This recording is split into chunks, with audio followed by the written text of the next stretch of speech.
100కు పైగా దీర్ఘకాలిక సమస్యలకు ఎటువంటి ఆపరేషన్ దుష్ప్రభావాలు లేకుండా హోమియోపతి చికిత్స.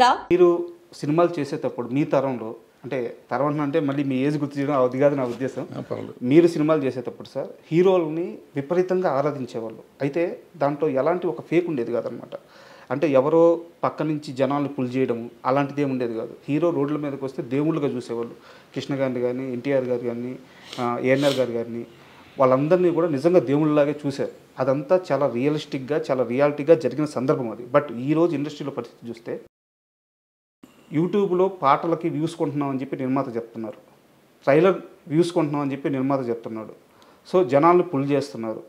అంటే హీరోని ఒక బ్రహ్మపదార్థంగా పెట్టి చుట్టూ హీరోని లేపడానికి మళ్ళీ వీళ్ళే ఎదురు డబ్బులు పెడుతూ ఆఖరికి బుక్ మై షోలో రేటింగ్ కూడా డబ్బులు పెడుతున్నారు. సో నిర్మాతలే ఇంత ఖర్చు చేసి నిర్మాతలే హీరోని లేపుతున్నారు. ఈ రోజున ఉండే హీరోల రియల్ క్రేజ్ రియలేనా అంటే ఏం చెప్తారు? అంటే మరి రియల్ క్రేజే కదా, చచ్చిపోతాం అంటున్నారు అక్కడ. పచ్చబొట్లు పొడిపించుకుంటున్నారు చేతుల మీద, కాళ్ళ మీద, మెడ మీద, బొడ్డు మీద, అన్ని చోట్ల పొడిపించుకుంటున్నారు, గుండెల మీద, ఇన్ని చోట్ల పచ్చబొట్లు పొడిపించుకుంటున్నారంటే రియలేనే కదా. మరి నిర్మాతలకు ఎందుకు సార్ ఇన్ని కష్టాలు? ఇప్పుడు మీరు ఒకటి అడుగుతున్న ప్రశ్నలోనే సమాధానం ఉంది మీకు. సార్ ఆ రోజునైనా ఈ రోజునైనా, ఆ రోజున అట్లీస్ట్ మార్నింగ్ షోకి వచ్చేవారు ఫ్యాన్స్ అంతా. ఈరోజు ఫ్యాన్స్ ఇంత పెద్ద ఫ్యాన్ ఫేర్ ఉన్న సినిమాలు కూడా కొన్ని సినిమాలకి మార్నింగ్ షోనే ఫుల్ అవట్ల. అవును, ఇది పెద్ద హీరోలు అని చెప్పబడే వాళ్ళ సినిమాలు కూడా. అంటే మరి దాంట్లోనే అర్థమైపోతుంది. మళ్ళీ అక్కడేమో హయ్యెస్ట్ ఫ్యాన్స్ ఉన్న హీరో అంటారు వాళ్ళు. మరి ఆ హీరో సినిమా మార్నింగ్ షోనే ఫుల్ అవ్వాలిగా. సోషల్ మీడియాలో ఒక్కొక్కరు హ్యాండిల్ చూస్తే కొన్ని మిలియన్స్ సినిమాలు మార్నింగ్ షో ఫుల్ అవ్వట్లేదు. మార్నింగ్ షో ఫుల్ అవ్వట్లేదు. మరి ఆ పరిస్థితి ఏమొస్తుంది ఏం చెప్పలేము. ఇప్పుడు ఏమైపోయింది, సోషల్ మీడియా అయిపోయింది. ఎక్కువ మంది ఈ సోషల్ దాంట్లో పేర్లు పెట్టుకుని వాళ్ళ వ్యూస్, యూట్యూబ్ కోసం వచ్చేవాళ్ళు కొంతమంది, టీవీలో కనపడటం కోసం వచ్చేవాళ్ళు కొంతమంది, వీళ్ళంతా ఫ్యాన్స్ అయిపోయారు. నిజంగా ప్యాషనేట్గా ఆయన కోసం, పలానా హీరో కోసం నేను ప్రాణం ఇస్తాననే వాళ్ళు బయటికి చెప్పేవాళ్ళే కానీ ఇచ్చేవాళ్ళు తక్కువ. ఓ 10%, 20% ఉంటారు. గతంలో ఏంటంటే 80% వాళ్ళు ఉండేవారు, 20% పబ్లిసిటీ కోసం వచ్చేవాళ్ళు. పబ్లిసిటీ లేకపోతే దానివల్ల అడ్వాంటేజ్ తీసుకుందాం అనుకునేవాడు. ఇప్పుడు శోభన్ బాబు గారికి, కృష్ణ గారికి, ఈ రోజుకి ఎన్టీ రామారావు గారికి, నాగేశ్వరకి ఈ రోజుకి ఇంకా ఫ్యాన్స్ అట్టాగా ఉన్నారు. వాళ్ళందరికీ 70 ఏళ్ళు 80 ఏళ్ళు వచ్చినా వాళ్ళు ఈ రోజుకి వాళ్ళ డబ్బులు పెట్టుకుని ఫంక్షన్లు చేస్తారు. కృష్ణ గారికి ఏ ఊళ్ళో పెడితే ఆ ఊరిలో విగ్రహం పెడుతున్నారు ఇప్పుడు వాళ్ళ సొంత డబ్బులతో. శోభన్ బాబు గారికి ప్రతి సంవత్సరం ఆయన బర్త్డే రోజు జనవరి 30వ తారీఖు, జూన్ 30వ తారీఖు అనుకుంటే ఇప్పుడు వాళ్ళు రెగ్యులర్గా ఏదో ఇది చేస్తూ ఉంటారు, ఫంక్షన్లు చేస్తారు, లక్షలు ఖర్చు పెట్టి. సో మరి ఏం చెప్తాం అంటే వాళ్ళకి అంత అభిమానం ఉంది, ఇప్పుడు కూడా వాళ్ళు చేసుకుంటున్నారు. సో ఇవన్నీ ఏంటంటే అభిమానం. మరి ఇప్పుడు ఉన్నవాళ్ళు మరి మార్నింగ్ షో రావట్లేదు జనం. అంటే వాళ్ళు 300-400 రూపాయలు ఖర్చు పెడతారు. ఇప్పుడు ఉన్న 10 మంది 20 మంది లక్షలు ఖర్చు పెట్టి చేస్తున్నారు సార్. తేడా. అండ్ మీ మీద నాకు ఒక కంప్లైంట్ ఉంది సార్. ఆ కంప్లైంట్ అంటే అది నాది కరెక్టేనా లేదు నువ్వు తప్పుగా అర్థం చేసుకున్నావు రాజా అంటారా? నేను అడుగుతాను, మీరు చెప్పండి దానికి. దాసరి నారాయణరావు గారు సార్ ఇండస్ట్రీకి పెద్ద దిక్కు. ఆయన పరిష్కరించినన్ని సమస్యలు కానీ, ఆయన ఆదరించినటువంటి మనుషులు కానీ, సో అంటే పరిశ్రమలో ఎవరికి ఏ కష్టం వచ్చినా దాసరి గారు ఉన్నారు, ఆయన కాంపౌండ్లోకి అడుగు పెడితే ఆ సమస్య పరిష్కారం అవుద్ది అని చెప్పి ఒక నమ్మకం ఉండేది. అయితే దాసరి గారి చుట్టూ కొంత వలయం ఉండేది మీలాంటి వాళ్ళు. ఆ సమస్యల్ని ఫస్ట్ విని ఫిల్టర్ చేసి దాసరి గారి దగ్గరికి తీసుకెళ్ళింది మీలాంటి వాళ్ళే, 3-4 ఉన్నారు. సో ఇక్కడ అన్ని వింగ్స్ గురించి మీకు ఒక అవగాహన ఉంది. ఈ రోజున ఇండస్ట్రీలో దాసరి గారి స్థానాన్ని ఎవరు రీప్లేస్ చేయలేరు. అది నేనే కాదు, మీరు కాదు, అందరూ చెప్తున్నమాట. ఎందుకంటే స్టార్స్ ఉన్నారు కానీ చిన్న కార్మికుల కోసం సమయాన్ని వెచ్చించలేరు వాళ్ళు అని చెప్పి ఉన్నారు. నా కంప్లైంట్ ఏంటంటే మీ విషయంలో చిరంజీవి గారితో మీకు క్లోజ్ అసోసియేషన్ ఉంది, బాలకృష్ణ గారితో క్లోజ్ అసోసియేషన్ ఉంది, మోహన్ బాబు గారితో క్లోజ్ అసోసియేషన్ ఉంది. సార్ ఇక్కడ ఇండస్ట్రీ అంటే ఏంది అనే పరిస్థితి నిజంగా సమాధానం లేదు. ఇండస్ట్రీ అంటే ఎవరంటే చెప్పే సమాధానం లేదు. ఈరోజు మీకు అన్నిటి మీద అవగాహన ఉండి వీళ్ళందరితో ఒక పరిచయం ఉండి మీరు ఎందుకు వీళ్ళ ముగ్గురులో ఎవరో ఒకరు పక్కన చేరి మనం చూసుకుందాం, నేను చూసుకుంటాను, మీ స్టార్ పవర్ అండగా ఉంటే నేను ఫీల్డ్ వర్క్లో నేను చూసుకుంటానని చెప్పేసి అన్ని విషయాల మీద అవగాహన ఉన్న మీరెందుకు కామ్ అయిపోయారు సార్? ఇది సర్వీస్ చేయటానికి ఎఫోర్డబిలిటీ ఉండాలి సార్. నేను ఇందాకే చెప్పాను, ఫస్ట్ క్వశ్చన్లోనే చెప్పాను. జీవితం,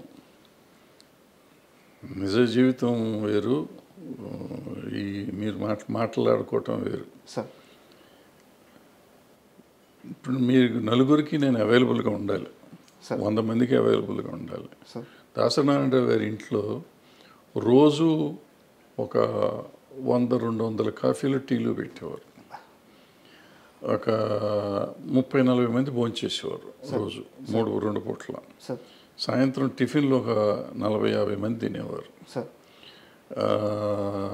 ఆయన నెలకి ఒక 15-20 మందికి నెల డబ్బులు పంపించేవాడు. సంబంధం లేకపోయినా అవసరం మీరు ఇందాక అడిగారు కష్టాలు ఉన్నవాళ్ళు అని చెప్పి, అటువంటి వాళ్ళు తెలిసిన వాళ్ళకల్లా డబ్బులు పంపించేవాడు నెల ఓకే కవర్లు వెళ్ళి. సార్ న్యూ ఇయర్ రోజు డబ్బులు ఇచ్చేవాడు, సార్ అయ్యప్ప మాలేసినప్పుడు డబ్బులు ఇచ్చేవాడు, ఏదో రకరకాలు చేస్తూ ఉండేవారు. సార్ ఇది కాకుండా సమస్యలకి చేస్తూ ఉండేవారు. మళ్ళీ పెళ్ళిళ్ళని పెటాకులని పోయినప్పుడు వచ్చినప్పుడు ఇస్తూ ఉండేవారు. ఇందులో ఏ ఒక్కటి నేను చేయలేను. నేను ఒక్కళ్ళకి రోజు, ఇప్పుడు ఫర్ ఎగ్జాంపుల్ మీరు సమస్య ఉండి వచ్చారు, మీకు మంచినీళ్ళు కూడా నేను ఇవ్వలేను సార్. పూర్వకాలంటే మంచినీళ్ళు ఫ్రీగా వచ్చాయి, ఇప్పుడు మంచినీళ్ళు వాటర్ బాటిల్ కొనాలి. వాటర్ బాటిల్ కొంటే 10 రూపాయలు అవుతుంది, మీకు మంచినీళ్ళు ఇస్తే నేను 10 రూపాయలు ఖర్చు పెట్టాలి. సార్ సమస్య మీది, ఖర్చు నాది. సార్ నేను పెట్టే పరిస్థితిలో లేను, నేను చేయలేను అంత. సో చేతకాని విషయంలో జైలు పెట్టి ఎవరికి న్యాయం చేయలేను. ఫర్ ఎగ్జాంపుల్ మీరు చెప్పిన పలానా హీరోతో అసోసియేట్ అయ్యి చేయమన్నారు. సో నేను దగ్గర రోజు ఆయన ఇంటికి వెళ్ళాలి, అది మా ఇంట్లో ఉండాలి. మా ఇంట్లో ఉంటే ఈ చెప్పిన ఖర్చులు నేను భరించలేను. ఆయన ఇంటికి వెళ్తే ఆయన చిరాకు పడతాడో చూసుకుంటాడో తెలియదు. వాళ్ళ ఇష్టాలు ఉండాలి, వాళ్ళ సైడ్ నుంచి అది ఉండాలి. సార్ మన సైడ్ నుంచి మనం వెళ్ళి దాన్ని బలవంతంగా రుద్దకూడదు. ఇప్పుడు దాసనారాయణరావు గారితో కూడా నేను ఇక్కడ, దాసనారాయణరావు గారు ఒక స్టేజ్లో నేనే ఇక్కడ ఉండేవాడిని, నారాయణరావు గారు తర్వాత వచ్చారు ఇక్కడికి. సో ముందు నేను నా దగ్గర చేస్తూ ఉన్నవాళ్ళు, ఆయన వచ్చిన తర్వాత ఆయన ఆల్రెడీ మాకు చాలా మెడ్రాస్లో చేస్తున్నారు కాబట్టి ఆయన దగ్గరికి నేను ఇద్దరం, ఆయన నన్ను పిలిచి ఇక్కడ హైదరాబాద్ విషయాలు నాకు ఎక్కువ తెలుసు కాబట్టి నన్ను అడిగి చేసేవారు. సో అందుకని మీరు అన్నట్టు అందరూ నా దగ్గరికి ముందు నుంచే వచ్చేవారు కాబట్టి మళ్ళీ వస్తూ ఉండేవారు. అన్న సార్కి చెప్పండి అనేవారు. నేను చేయగలిగిన నేనే చేసేవాడిని, ఆయన దగ్గరికి తీసుకెళ్ళేవాడిని కాదు. లేదంటే ఆయనతో అవసరం అయితే ఆయనతో చెప్పించేవాడిని. సో ఇప్పుడు మీరు అడిగిన ప్రశ్నకి సమాధానం, ఇప్పుడు దాసనారాయణరావు లేరు, ఆ ఖర్చు భరించేవాళ్ళు లేరు, అంత కాంపౌండ్ లేదు ఇక్కడ, ఎక్కడ మన దగ్గర ఇల్లు లేదు, ఈ జరగని పనులు ఇవన్నీ. మరి ఎవరు సార్ ఇండస్ట్రీ పెద్ద ఇప్పుడు? ఇంకా అసలు పెద్ద అనేది ఉద్యోగం కాదు, ఇది ప్రెసిడెంట్ ఆఫ్ ఇండియా లాగా పోస్ట్ కాదు అది. ఆయనకి తెలియకుండా ఇప్పుడు ఒక మనిషి ఒక దాసనారాయణరావు అవ్వలేడు నాకు తెలిసి. ఎవరు?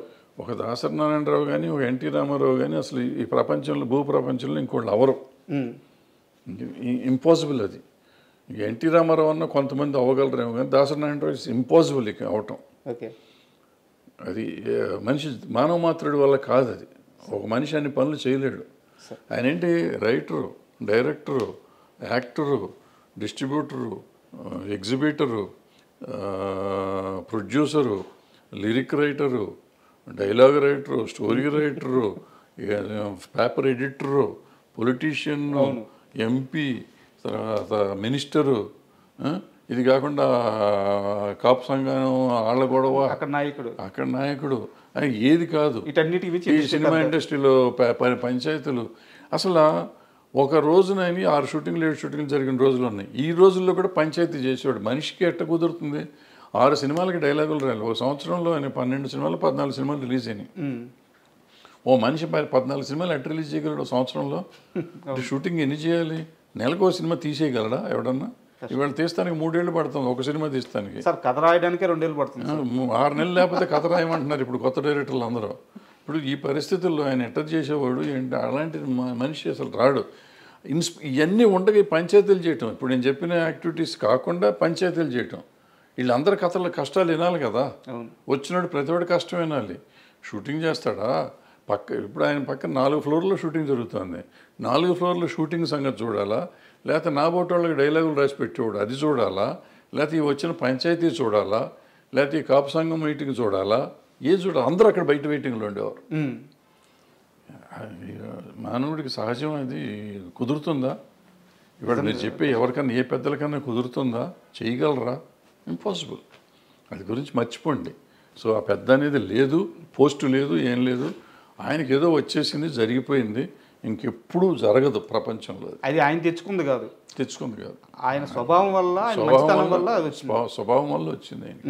ఇప్పుడు నేనే వెళ్ళాను, సినిమా ప్రాబ్లం వస్తే ఆయనకి నాకు పరిచయమే లేదు, వెళ్ళిపోయి ఏదో ఆయన చేసి పెట్టేవాడు. సో అట్లా ఎవరు మళ్ళీ వస్తారని అనుకోవటం దురాశ, జరగదు. సార్ అంటే ఇప్పుడున్న పరిస్థితుల్లో ఫిల్మ్ జర్నలిజం గురించి నాకు ఒక క్వశ్చన్ సార్. అంటే మీరు జర్నలిజాన్ని చూస్తున్నారు, ఫిల్మ్ జర్నలిజాన్ని చూస్తున్నారు, మీడియాతో మీకు అసోసియేషన్ ఉంది, మీరు కూడా వర్క్ చేస్తున్నారు. ఇప్పుడున్న ఫిల్మ్ జర్నలిజం చూస్తుంటే మీకు ఏమనిపిస్తుంది సార్? అంటే ఈ రివ్యూ సిస్టమ్ కానీ, అంటే జర్నలిజం కాదా అంటే కాదు. ఇప్పుడు ముందంటే ఏదో 4 పేపర్లు ఉంటే జర్నలిజం అనేవాళ్ళం సార్, ఏదో నాకు తర్వాత 2-3 ఛానళ్ళు వచ్చినాయి, ఛానల్ అనేవాళ్ళం. ఇవాళ ఏంటంటే సోషల్ మీడియా వచ్చినాక ఎంతమంది మనం సినిమా ఏదైనా పిలిస్తే, మీడియా పిలిస్తే 200 మంది వస్తున్నారు. వీళ్ళంతా జర్నలిస్టులు అంటే జర్నలిస్టులే అంటున్నారు. సో ఇది ఏది జర్నలిజం ఏది కాదు, జర్నలిజం మీద మనం డిస్కషన్ పెడతానికి లేదు. What is journalism, what is reporting అనే డిస్కషన్ వస్తే దానికి ఉండే తేడా దానికి ఉంది, దీనికి ఉండే తేడా ఉంది, వాట్ ఈజ్ రివ్యూ వేరే ఉంది. సో ఇవన్నీ మాట్లాడుతామంటే అది వేరే చర్చ అది. సో వీళ్ళలో ఎవరు రివ్యూవర్స్ కాదు, వీళ్ళు ఎవరు క్రిటిక్స్ కాదు, వీళ్ళలో మెజారిటీ, అందరూ కాదు, అందులో కొంతమంది నిజమైన క్రిటిక్స్ ఉన్నారు, నిజమైన రివ్యూవర్స్ ఉన్నారు. సో వీళ్ళందరినీ మనం సీరియస్గా తీసుకోవటం అనవసరం. ఎందుకంటే వాళ్ళు యూట్యూబ్ వచ్చినాక అది అందరికీ కొంతమందికి ఉపాధి అయిపోయింది. ఎక్కువగా యూట్యూబ్లో నెగిటివిటీ వస్తే డబ్బులు ఎక్కువ వస్తాయి. సో ఎక్కువ మంది నెగిటివ్ రాయటానికి ఇష్టపడతారని డబ్బులు వస్తాయి. పాజిటివ్గా మాట్లాడితే డబ్బులు రావు. ఏదైనా మంచి చెప్పామనుకోండి, బాబు మీరు ఇట్లా ఉండకూడదు అని చెప్పామనుకోండి, ఎవరు చూడరు. ఇట్లాగే ఉండాలని చెప్పామనుకోండి, అందరూ బ్రహ్మాండంగా ఉంటుంది. దీనికి ఇంటర్లింక్గా ఇంకో క్వశ్చన్ ఉంది సార్. మీకు ఇండస్ట్రీలో పిఆర్ వ్యవస్థ గురించి ఐడియా ఉంటుంది. రీసెంట్గా సితారా నాగవంశీ గారు మాట్లాడుతూ పిఆర్స్ మమ్మల్ని బ్లాక్మెయిల్ చేస్తున్నారు. అంటే సార్ మనం ఆ పని చేయకపోతే సినిమాకి బ్యాడ్గా రాస్తారు, సార్ మనం వాళ్ళకి బ్యాన్ కార్డ్స్ ఇవ్వకపోతే సినిమాకి బ్యాడ్గా రాస్తారు, సార్ మనం ఈ ఫంక్షన్ చేయకపోతే సినిమాకి బ్యాడ్గా రాస్తారు అని ఆయన ఓపెన్గా చెప్తున్నారు. పిఆర్ వ్యవస్థ నిర్మాతలను బ్లాక్మెయిల్ చేస్తుంది, వీళ్ళ పోడు పర్లేక మేము అదనంగా ఇంకో 30-40 లక్షలు ఖర్చు పెట్టాల్సి వస్తుంది.